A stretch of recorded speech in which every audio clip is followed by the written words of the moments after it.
Jemaah sekalian yang dirahmati oleh Allah Subhanahu wa taala. Pada kesempatan hari ini, hari yang ke-8 di bulan Ramadan, alhamdulillah kita sambil bekerja, sambil berpuasa. Lalu di dalam puasa Ramadan ini, mari kita telusuri introspeksi diri kita untuk memperbaiki ibadah. Ramadan kita jadikan buat menyemangati, meningkatkan kualitas ibadah. Puasa yang sungguh-sungguh, puasa yang sempurna, puasa yang berhasil adalah menjadikan puasa itu sebagai perisai dalam tubuhnya. Apa itu? Dalam hadis Rasulullah, as-siyamu junnah. Puasa menjadikan perisai dalam tubuhnya, bisa menjadikan terhindar daripada perbuatan maksiat dan melahirkan amal-amal yang baik. Itulah yang disebut puasa sebagai perisai buat tubuh manusia. Akhirnya kita harus menintrospeksi dengan adanya kita berpuasa, kita introspeksi diri kita. Apakah ibadah kita yang lainnya menjadi sempurna, sudah sempurna atau belum? Karena kalau orang yang menjadikan puasa sebagai perisai dalam tubuhnya, dia menyebabkan melahirkan perbuatan-perbuatan yang baik yang lainnya. Nah, pada kesempatan kali ini jemaah sekalian, bagaimana bahayanya orang-orang yang meremehkan sholat.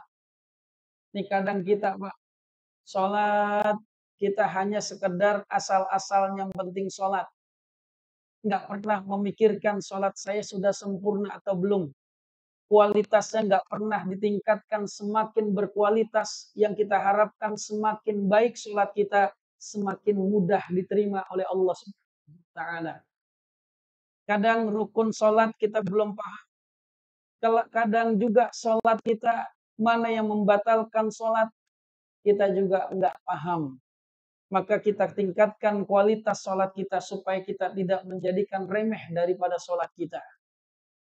Salah satunya orang-orang yang meremehkan sholat adalah dia selalu mentakhirkan waktu sholatnya. Ini kadang-kadang kita begitu. Mungkin lagi sibuk kerja, padahal juga wayanya lagi istirahat. Ini kadang-kadang kita mentakhirkan waktu sholat. Kalau nggak darurat, ini nggak baik buat kehidupan kita sebagai hamba Allah. Itu semua berkaitan dengan sholat. Tapi ada yang perlu kita cermati. Rangkaian sholat kita. Bisa jadi menjadikan meremehkan sholat. Kalau yang namanya sholat dari mulai takbiratul ihram sampai akhir salam itu rangkaian sholat kita yang sesungguhnya. Tapi sebenarnya ada lagi rangkaian-rangkaian sholat sebelum melaksanakan sholat ada yang namanya wudhu. Itu adalah rangkaian sholat jemaah sekalian. Ada orang yang sholatnya bagus tapi wudhunya nggak sempurna. Bisa jadi sebabnya nggak jadi sah sholatnya. Selain wudhunya, apalagi ada lagi yang namanya at-taharah. Jadi rangkaian sholat itu 3 jemaah sekalian. Taharah, yang kedua wudhu, yang ketiga sholat itu. Apa itu at-taharah? Suci daripada saya ulangi, suci daripada hadas dan najis. Hadas kita kudu tahu apa itu hadas. Hadas yang kecil yang mana, hadas yang besar yang mana.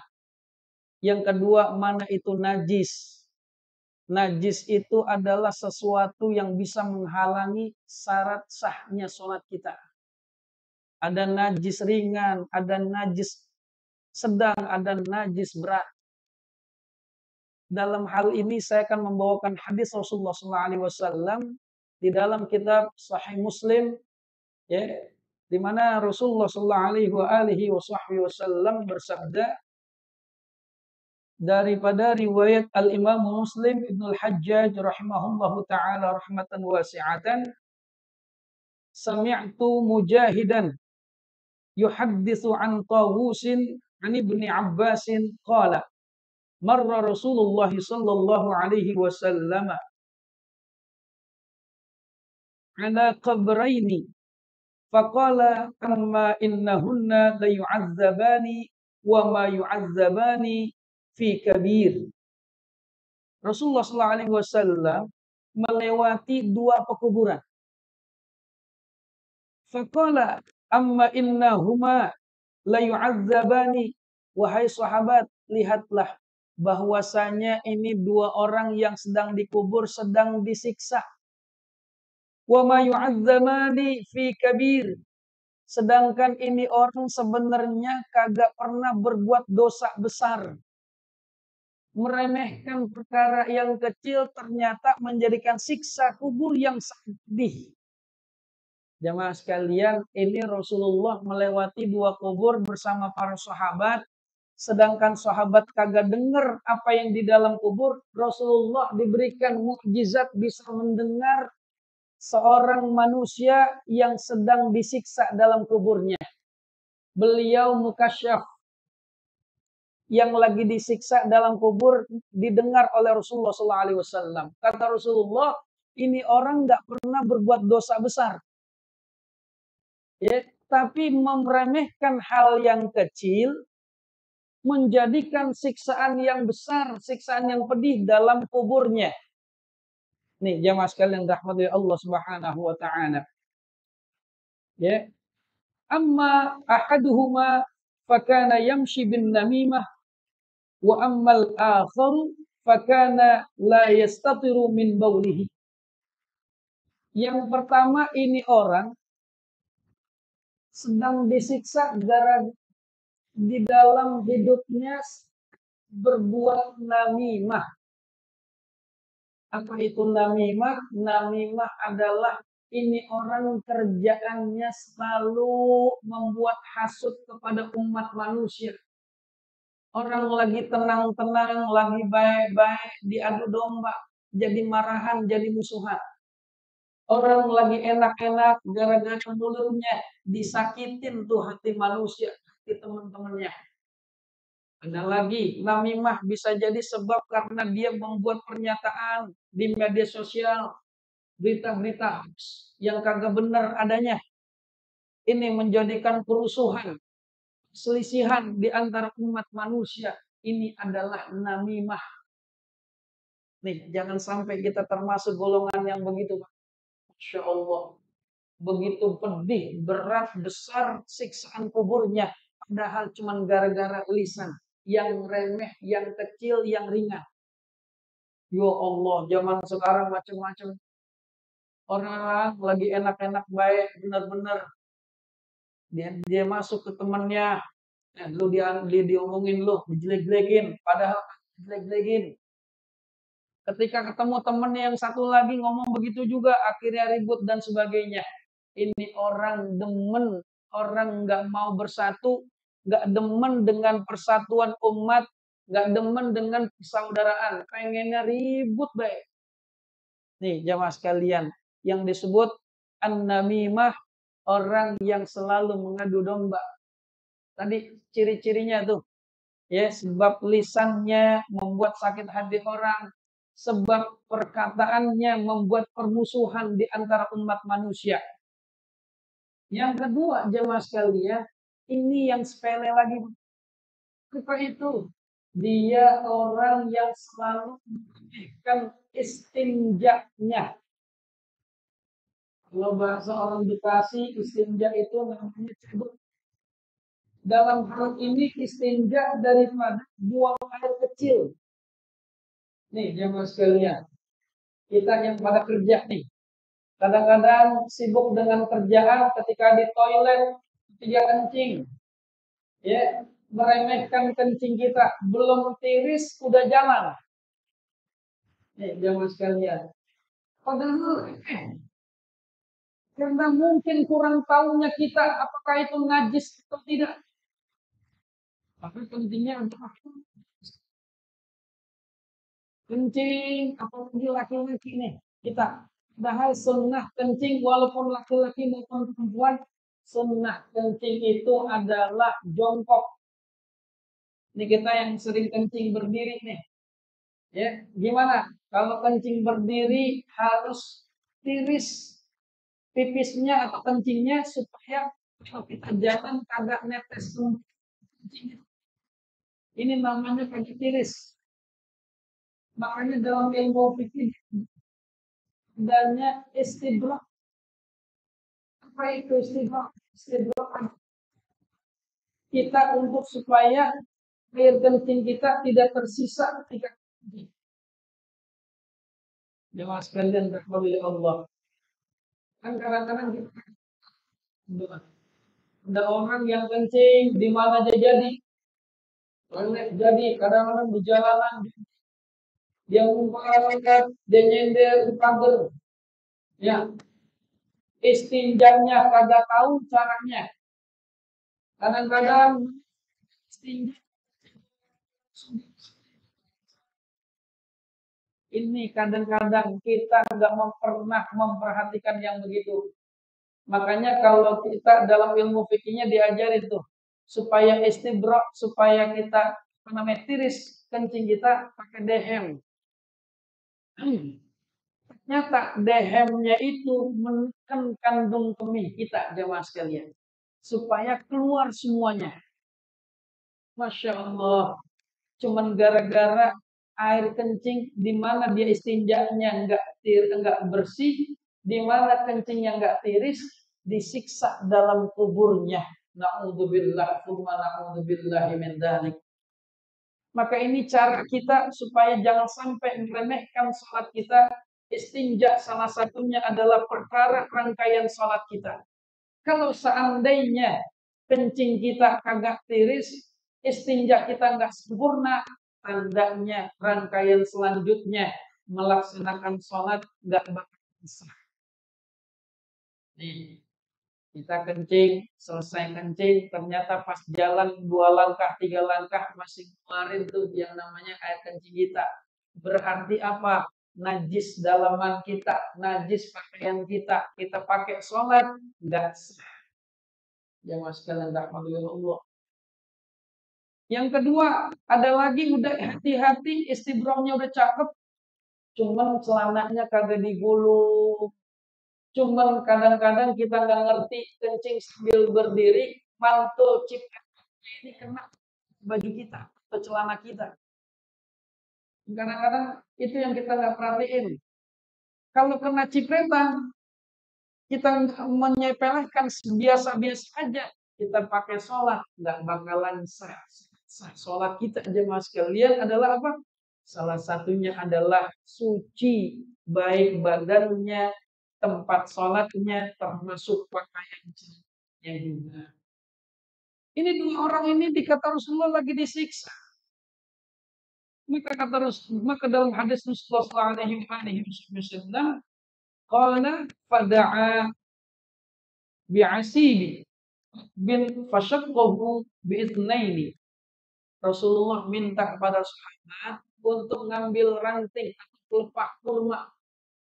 Lalu kemudian ditancapkan pelepah kurma itu di makomnya 2 orang yang sedang disiksa. Masya Allah. Ya, kata Rasulullah SAW, "Tsumma gharasa ala hadza wahidan wa ala hadza wahidan. Tsumma qala la'allahu ayyukhaffafu anhuma ma lam yaibasa." Kata Rasulullah SAW, semoga dengan ditancapkan pelepah kurma ini akan meringankan siksaan-siksaan kubur 2 makom orang ini selama atau sampai kering ini pelepah kurma. Selama masih basah, dia diringankan siksaan kuburnya. Masya Allah, jemaah sekalian yang dirahmati oleh Allah Subhanahu wa taala. Rasulullah dengan mukjizatnya bisa mendengar 2 orang yang sedang disiksa dalam kuburnya. Yang pertama sebab karena perbuatan namimah, adu domba. Yang kedua karena sebab kagak tiris daripada kencingnya, dia nggak pernah memperhatikan istinjanya. Sehingga 2 orang ini disiksa, lalu Rasulullah membantunya dengan menancapkan daripada 2 pelepah kurma, dan dengan begitulah apa? Bisa meringankan siksa kuburnya dua orang yang di dalam kubur. Artinya apa? Ternyata ulama-ulama menjelaskan pelepah kurma adalah tumbuhan. Tumbuhan sehari-harinya selalu bertasbih. Nah, tasbihnya tumbuhan menyebabkan ampunan terhadap siksa kubur dari orang yang sedang dikubur. Maka ini para ulama sebagian menganjurkan bolehnya untuk menanam tanaman di kubur seseorang. Ini tapakulan daripada Rasulullah SAW. Bolehnya menabur. Ini bisa jadi kembang atau bunga bagian dari tumbuhan, tanaman apalagi yang ditanam di kubur seseorang. Ini selama masih selalu bertasbih kepada Allah, selama enggak pernah mati ini tanaman atau pohon, bisa jadi orang ini yang sedang dikubur itu diampunin daripada tasbihnya tumbuhan yang ditanam di kuburnya. Masya Allah. Jemaah sekalian yang dirahmati oleh Allah, maka bahayanya orang yang meremehkan sholat. Terkadang kita ini selalu menganggap remeh ibadah. Yang penting saya asal ibadah. Masalah diterima atau tidaknya nggak pernah dipikirkan. Alhamdulillah jamaah masjid Baitus Salam baik sedang bekerja maupun sedang berpuasa tidak pernah menyampingkan sholat 5 waktunya. Terlihat dari sholat zuhurnya aja banyak tadi. Nih jamaah sekalian, karena ada orang maaf bulan Ramadan dia orang Islam karena merasa terbebani kerjanya dia nggak mau puasa. Ada lagi karena dia puasa sambil bekerja, akhirnya apa? Sambil bekerja dia berpuasa, dia malas ke masjid, akhirnya kagak sholat 5 waktu. Padahal apa jemaah sekalian, puasa Ramadan wajib buat orang yang mampu. Yang kedua, sholat 5 waktu pun wajib buat orang Islam. Maka dua-duanya kewajiban. Sehingga apa? Akhirnya jangan kita remehkan sholat kita. Jangan gampang kadang-kadang kita ninggalin sholat sebab hal yang sepele. Sedangkan urusan dunia kita kadang-kadang lebih diutamakan. Urusan ngobrol sama teman, urusan kita sampai 24 bisa. Di giliran buat urusan ibadah, duduk di majlis, ini kadang-kadang kita berat jemaah sekalian. Maka apa? Mari kita kuatkan iman kita. Karena iman inilah mempengaruhi kesemangatan kita beribadah kepada Allah SWT. Dan yang kedua rasa takut. Kalau seandainya tidak ibadah, takutnya harus ada.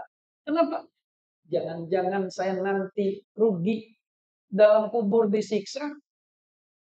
Dunianya mungkin gak berkah. Akhiratnya nanti yang akan dibalas semuanya perbuatan-perbuatan kita. Tadi termasuk orang yang menyeremehkan sholat, gak dari istinjaknya selalu berlima, itu baru disiksa dalam kubur. Belum lagi nanti di akhiratnya. Karena kubur ini adalah gerbangnya akhirat. Pintu gerbang menuju akhirat adalah barzakh, yakni kubur. Nanti menuju akhirat bagaimana? Yang jangan sampai kita menuju akhirat kita rugi. Artinya semua amal ibadah kita udah kita laksanain. Ini karena kita meremehkan. Bisa jadi kita ini nanti rugi di akhirat kita. Sia-sia sholat kita. Sia-sia ibadah kita. Sebab karena perbuatan yang sepele atau yang kecil menyebabkan kerugian dunia akhirat kita. Na'udzubillah. Tsumma na'udzubillahi min dzalik. Dari itu jemaah sekalian, anjuran kepada kita pada hari ini daripada kajian, mari kita perhatikan istinja kita. Kita perhatikan daripada tirisnya kencing kita. Karena sebab yang kecil itulah bisa menyebabkan kalau seandainya nggak tiris, nggak sempurna istinja kita, bisa jadi nanti kita akan disiksa dalam kubur kita dan rugi di akhirat kita. Kalau kita biasakan untuk tiris daripada kencing kita, istinja kita sempurna, kita suci daripada hadas dan najis, insya Allah syarat daripada sholat kita satu menjadikan syarat diterima oleh Allah Subhanahu wa taala. Semoga kita selalu diberikan sehat, walafiat, panjang umur dalam taat ibadah kepada Allah Subhanahu wa taala. Ramadan kita, puasa kita, amal ibadah kita semuanya diterima oleh Allah Subhanahu wa taala. Kita dibanyakkan rezeki kita oleh Allah Subhanahu wa taala. Jemaah yang sedang bekerja di tempat kerja yang tercinta kita ini, semoga dimudahkan dalam menjalankan segala pekerjaannya sambil berpuasa. Alhamdulillah tidak meninggalkannya. Insya Allah semuanya sukses, semuanya berhasil, baik urusan pekerjaan kita dan termasuk puasa Ramadan kita. Mudah-mudahan juga infak sedekah kita juga kita tingkatkan di bulan suci Ramadan. Zakat fitrah kita juga kita semuanya bisa menunaikan. Insya Allah semuanya diterima oleh Allah Subhanahu wa taala. Ramadan menjadi keberkahan buat kita semuanya. Ila hadhihi niyyah al-Fatihah. A'udzu billahi minasyaitonir rajim. Bismillahirrahmanirrahim. Alhamdulillahirabbil alamin. Maliki yaumiddin. Iyyaka na'budu wa iyyaka nasta'in. Shiratal mustaqim. Shiratal ladzina an'amta 'alaihim ghairil maghdubi 'alaihim waladdallin. Rabbighfir lana wa liwalidina amin. Jamaah sekalian, itu saja yang dapat saya sampaikan pada hari ini. Maaf apabila ada kata yang kurang berkenan dari saya, mohon maaf yang sebesar-besarnya. Bersama Ustaz Fairuz, insya Allah sampai ketemu dalam acara dan gelombang yang sama. Adanallahu wa iyyakum ajma'in. Wassalamualaikum warahmatullahi wabarakatuh.